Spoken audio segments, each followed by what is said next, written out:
This is Stay Paid, the marketing podcast that gives listeners a competitive edge to stay motivated, find inspiration, and discover proven real-world tactics from some of the best marketers across the nation. Welcome to another episode of Best of Stay Paid. So I think this is what, Ethan, our third Best of episode. This is our third one. Here to round out the year. So what we wanted to do was go back in time and just pull some clips that really kind of highlight some of the best moments of Stay Paid over the last year. And since ChatGPT has been making the headlines all year long, we wanted to make sure that we talked about the best of AI, the best of ChatGPT, best of Google Bard, kind of all of the different tidbits and information all in one place so that you can start implementing AI in your business. A recent Deloitte study found that over 50% of organizations are planning on incorporating the use of AI and automation technologies over the next year.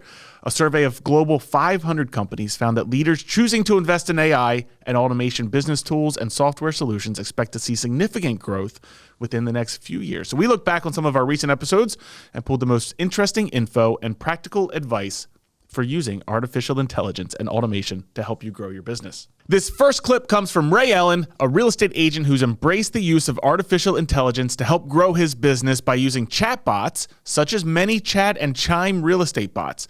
These bots have improved his business's efficiency, effectiveness, and speed to lead, most importantly. What's more, he can monitor the chats between visitors to their website and the bots, so it's possible for him to easily jump into an exchange and assist or take advantage of turns in the conversation. If you've hesitated to add a chatbot to your website yet, listen to his unique take on using them authentically.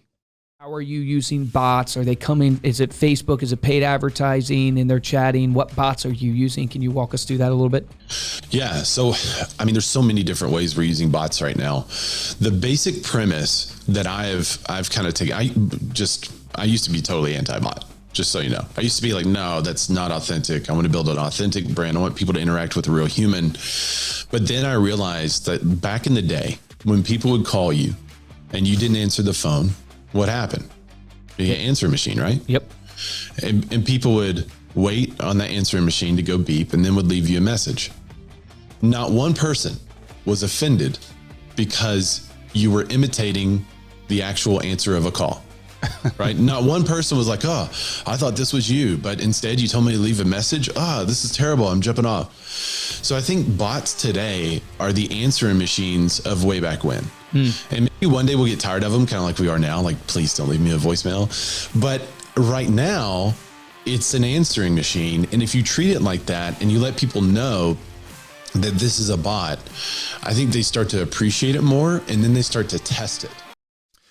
There you go. That's Ray's advice on bots. It's actually funny that listening back to that clip reminded me of my cousin whenever answering machines were, well, I guess they weren't coming out. Like, I'm not that old, but his answering machine was hello.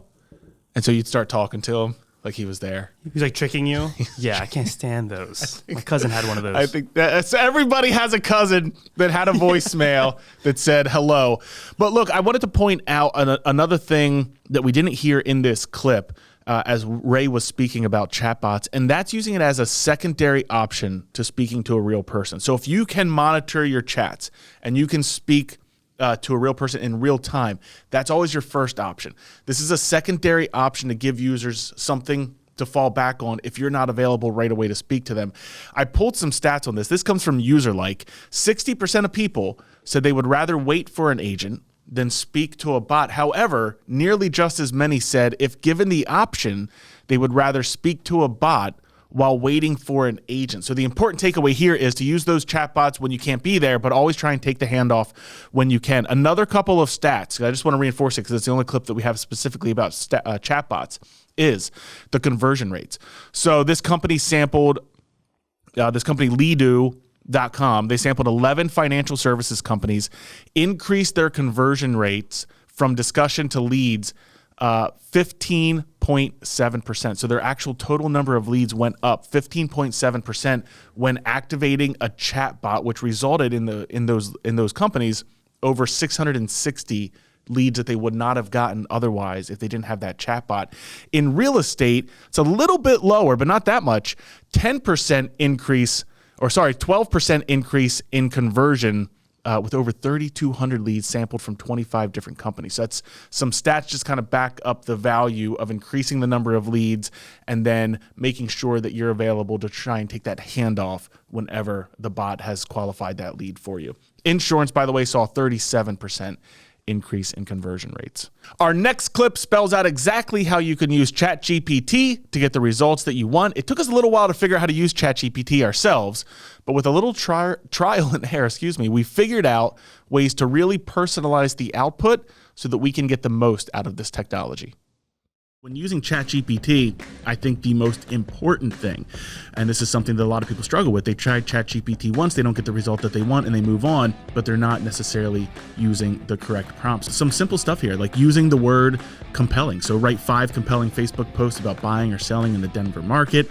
Using the word compelling is going to produce different results than you just say, write 5 Facebook posts about having XYZ. We've tried other ones where we've used like sensational as a modifier, or as much as I hate to say it, like clickbaity as a modifier. Make it a hook. Or hook point as a modifier to get the results that you want. Choosing the tone that you want, so you don't want your copy to come across like it is robotic, so you can use what is your tone, who are you naturally. Do you want to use a friendly tone? So write this in a friendly tone, write it in a professional tone, write it in a playful tone. So one of the ideas there could be write a friendly email to convince people to request a free market analysis, or whatever you wanted to, whatever you were promoting in your email or your post. I went through and did it in like 3 different styles, and it really is interesting how the difference between friendly and then professional. Professional, like, I hope this email finds you well. There you go. I made the best of clips. That's pretty exciting. I didn't even pick that one, but I made it. Look, elevate your copywriting game with AI. Tired of staring at blank screens? Say goodbye to writer's block. ChatGPT is your 24/7 writing sidekick, brewing up catchy headlines, injecting humor, and delivering killer research faster than a caffeine-charged dolphin. Transform meh into OMG, I need this. I'm the secret sauce for persuasive, jaw-dropping copy that sells. Let's make your words pop, sizzle, and convert. Ready to turn your ideas into irresistible sales magic? Let's do this. Guess what, folks? I didn't write that. ChatGPT wrote that because I told it to write a compelling outro or a compelling sales pitch for why you should be using ChatGPT for your sales copy. So while you still have to clean some of it up, particularly this mention of a caffeine-charged dolphin, not really sure where that came from. You still have to clean some of it up. That is a good baseline for you to get started if you're struggling with writer's block. These tips aren't just limited to ChatGPT. Google's Bard program can be used just like this with similar results. The cool thing about Bard is Bard actually uses more up-to-date information. And a lot of people are saying Bard is better for research, while ChatGPT is actually a better writer. So you can combine the two, do your research in Bard, take that into ChatGPT, and have it write better content for you. Up next is a great story from Luke, who stunned his own dad over the holidays when using ChatGPT. You're really only limited by yourself when it comes to generating content, so experiment with this tech to see what it can do. The potential is huge no matter what type of content you're creating. Check this out. You want to understand ChatGPT of its potential for helping you with content? Mind-boggling. My dad, who's a pastor, I went home during the holidays and he was giving his Christmas Eve service. And I said, Dad, what are you preaching on Christmas Eve? And he goes, oh, I'm preaching on, basically the gift that Jesus brings. And I said, ChatGPT, write me a sermon on the gift that only Jesus brings from the Bible. And it wrote this whole sermon. I read it to my dad and he goes, wow, that's really good. And I was like, well, Dad, you can't use that. But it is an incredible application to help you have efficiency in your content creation. So there you go. You might not be writing sermons for your business, but you can certainly use ChatGPT to help you craft your sales pitch and your message. In fact, you could ask it to give you the 5 most common objections to your product and service and ask it to provide a response, and you might even get some ideas for your next sales visit. Our last clip is all about the advantages of using ChatGPT to turn one piece of content into many. As a business, Reminder Media is generating so much content. Blog posts, podcasts, social media carousels, reels, posts, memes. With so many needs for content, anyone running a business can easily burn out on coming up with new ideas and hit a wall. What's amazing about these AI bots is you can use it to make creating content and generating ideas so much more efficient. Listen up. Let's say you're writing you want an article, right? You want to post an article on the top 5 reasons to move to your area.